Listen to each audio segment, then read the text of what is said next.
In previous videos, we learned the pronunciation of vowels, diphthongs, and glides. Now let's begin learning the pronunciation of consonants. In this video, we focus specifically on letters, or more specifically sounds, known as nasals and bilabial consonants. Nasals are what you see here, represented by the letter M, N, and NG. And they're called nasals because when you pronounce these sounds, the air from your lungs exits through your nose rather than your mouth. For example, try to pronounce these sounds while plugging your nose. It's just simply not possible. You'll also notice that each of these sounds has a single letter and also a doubled letter. If you recall from learning about the vowels, the double letter indicates lengthening, and we will learn more about that as we go on. The first letter is M, and this is pronounced exactly as it is in English, M. You hear it, for example, in these two words here, moni imago'o, which means money bag. You also hear it in the very common word, numu, which is the word that we use to refer to ourselves as Paiute people, but on its own it just means person or human being. Listen for this sound in the following sentence. Which means the people are going. The double M can be heard in this word, num. Now, normally I don't prefer to spell it with two M's, but I do it on this video just for learning purposes, to help you to remember that this M is a bit lengthened, is held out a bit longer. Num, which means to feel, whether a feeling of sickness or an emotion. Once again, you can hear this doubled M or lengthened M 2 times in this following sentence. Numi bijanum, which means we feel good, or maybe even we are happy. Let's compare these two sounds. Num. In the second word, that M sound is just held out a bit longer. Next is the letter N. This is pronounced just like in English, n.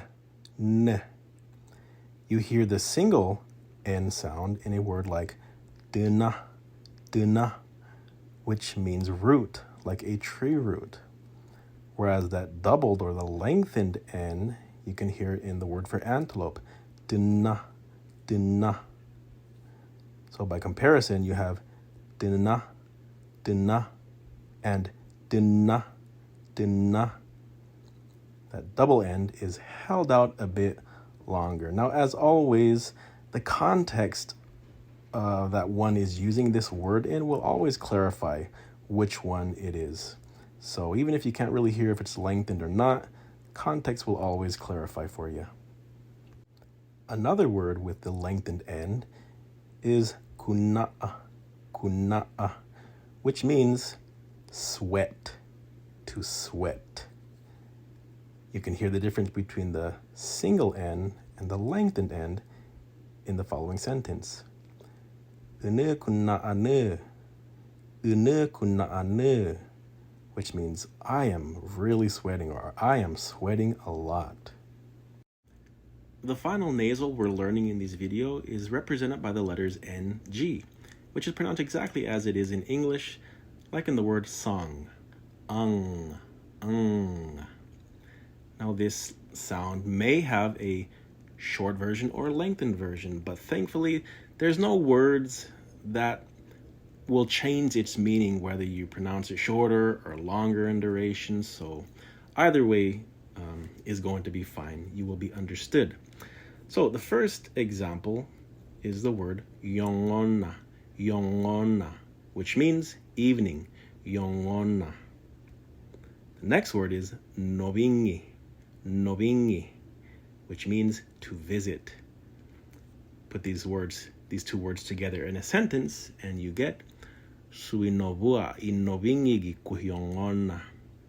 Suinovua inovingigi kuhyongona, which means my neighbor is going to visit me in the evening.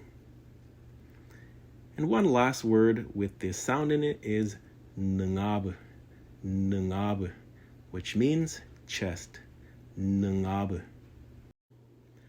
Bilabials are what you see here, represented by the letter P, the double B, and the single B.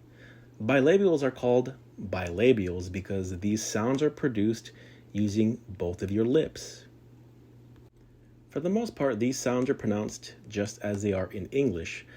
However, the sounds can change depending on different factors. The first one we're going to look at is the letter P. P. You hear it in words such as bija, bija, which means good or well. For example, in this sentence, bija numanu, bija numanu means I feel well or I feel good.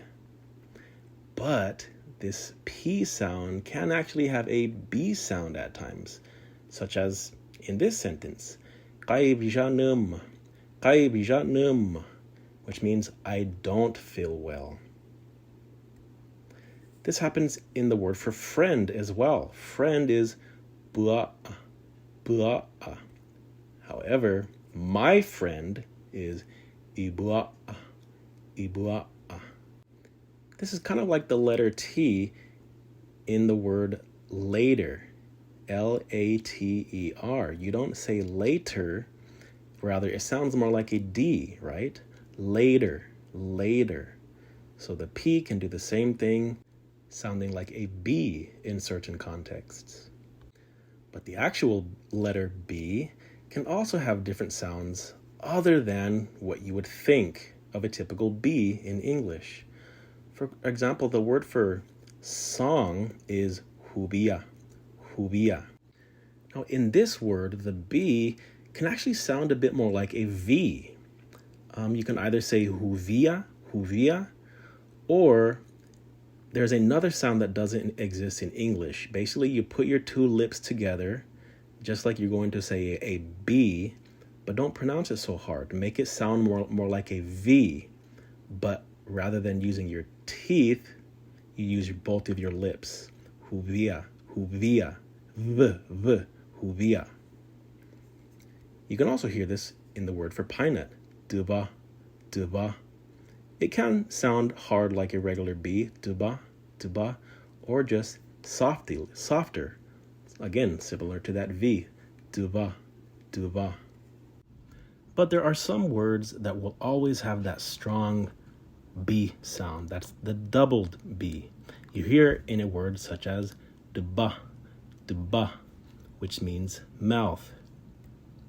You can also hear it in the word subiraguatu, subiraguatu, which means know, to know, K-N-O-W. Or another word is to be, which means rock. So each of those words always will have that hard B sound. And so in summary, we started with the letter M. The singular M is the ama, ama, versus the doubled lengthened M, amma, amma. And the single N was the ana, ana, versus the lengthened anna, anna. Again, those lengthened ones are just held out a bit longer. The NG, just like the English, is the anga, anga, anga.